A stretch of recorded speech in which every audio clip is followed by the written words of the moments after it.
ఒక అబద్ధం చెప్పాలంటే నాకైతే అసహ్యం వేస్తుంది. వేరే ఓడు చేసిన పని నేను చేశాను అని చెప్పుకోవాలంటే ఇంకా తల తీసేసినట్లు అవుతుంది నాకైతే. వేరే వ్యక్తి చేసిన పనిని నేను చేశాను అని ఎలా చెప్పుకుంటారు అసలు?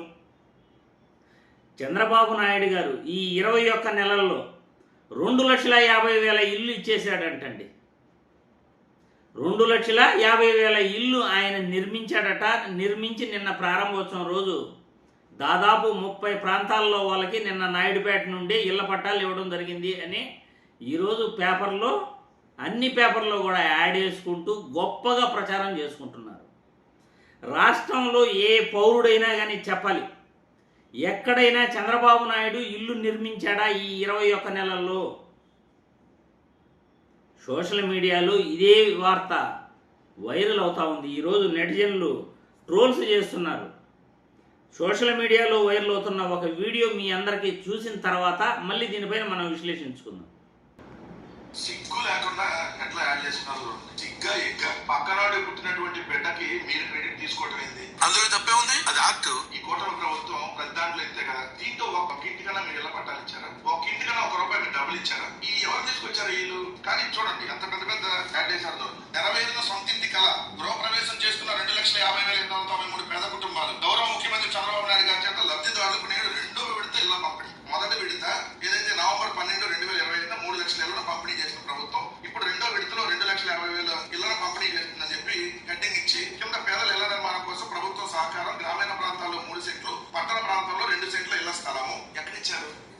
ఈ ఆంధ్రప్రదేశ్ రాష్ట్రంలో మీరు అధికారంలోకి వచ్చిన ఈ 2 ఏళ్లలో ఒక్కరికన్నా 1 సెంట్ చెప్పండి. 3 సెంట్లు ఇచ్చామని రాస్తున్నారు. పట్టణ ప్రాంతాల్లో 2 సెంట్లు ఇచ్చామని రాస్తున్నారు.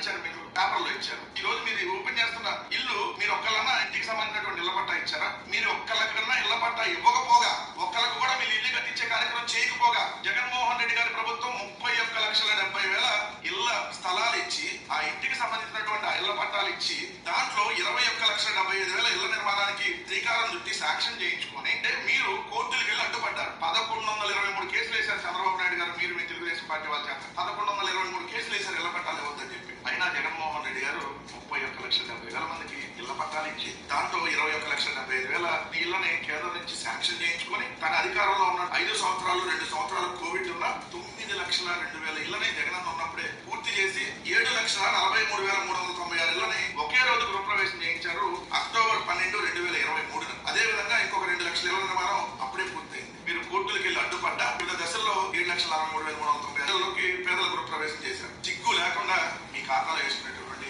ప్రయత్నం చేసి ఈ రోజు మళ్ళీ ఇల్లు ఓపెన్ చేస్తాం అంటారా? సిగ్గు లేకుండా మళ్ళీ మీరు ఈరోజు పేపర్లో యాడ్ చేసుకుంటారంటే ఎవరిది క్రెడిట్ చోరీ బతుకు, ఎవరిది క్రెడిట్ చోరీ దోపిడి, ఎవరిది క్రెడిట్ చోరీ రోగం? దీనికి సమాధానం చెప్పాలి అబ్బా కొడుకులు అంటే తెలుగుదేశం పార్టీ.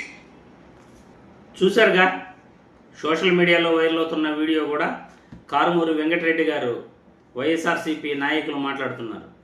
ఆయన మాట్లాడిన మాటల్లో వాస్తవాలు చాలా ఉన్నాయి. ఎందుకంటే చంద్రబాబు నాయుడు గారు ఈ 2 సంవత్సరాల్లో ఒక్క ఇల్లు అంటే ఒక్క ఇల్లు కూడా ఎక్కడ ఆయన నిర్మించలేదు. 1 సెంటు భూమి అంటే 1 సెంటు భూమి కూడా ఏ ఒక్కరికి ఇచ్చింది లేదు. గత ప్రభుత్వంలో జగన్మోహన్ రెడ్డి 31 లక్షల ఇల్లు పట్టాలు ఇవ్వటం కానీ, ఇల్లు నిర్మించి ఇవ్వడం కానీ ఆయన చేసిన కృషే ఈరోజు చంద్రబాబు నాయుడు క్రెడిట్ చోరీ చేస్తున్నాడు. ఇంత దారుణంగా వేరే వాళ్ళకు పుట్టిన బిడ్డని నా బిడ్డ అని చెప్పుకుంటూ ఇంత నిస్సిగ్గుగా ప్రచారం చేసుకుంటున్నారంటే, టిడ్కో ఇళ్ళు మేము నిర్మించి ఇచ్చాము అని చెప్పుకుంటున్నారంటే ఇంతకన్నా దారుణమైన విషయం ఇంకోటి లేనే లేదు. ఇంతకన్నా క్రెడిట్ చోరీ ఇంకోటి ఉండదు. ఆ లబ్ధిదారుడికి తెలీదా ఎప్పుడు ఆ ఇల్లు ఇచ్చారు, ఎప్పుడు నుండి ఆ ఇళ్ల నిర్మాణాలు జరుగుతూ ఉంది వాళ్ళకి తెలీదా? నేను ఇచ్చాను అని చెప్పుకుంటే వాళ్ళు ఎంత అసహ్యంగా చూస్తారో మీకేమైనా అర్థమవుతా ఉందా చంద్రబాబు గారు?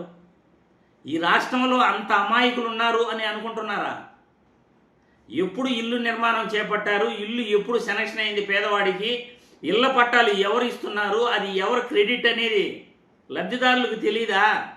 అందుకే కాబోలు నిన్న మీరు మీటింగ్లో మాట్లాడుతుంటే దాదాపు 75% ఖాళీ అయిపోయినాయి కుర్చీలు. మీ మాటలు నచ్చక, మీ ప్రసంగాలు నచ్చక, మీరు చేసే పని నచ్చక, నిజంగా మీరంటే ఇష్టం ఉంటే ప్రజలకి చివరి వరకు కూడా మీటింగ్ అయ్యేంత వరకు కూడా కూర్చుంటారు. మీరు కార్యకర్తలు తప్ప మీకు ప్రజల సపోర్ట్ లేదు అని ఈ వీడియో ద్వారా నేను చెప్పగలను. మరి ప్రజలు మీ అభిప్రాయాలను కామెంట్ల రూపంలో తెలుపగలరని వీడియో ద్వారా కోరుతున్నాను.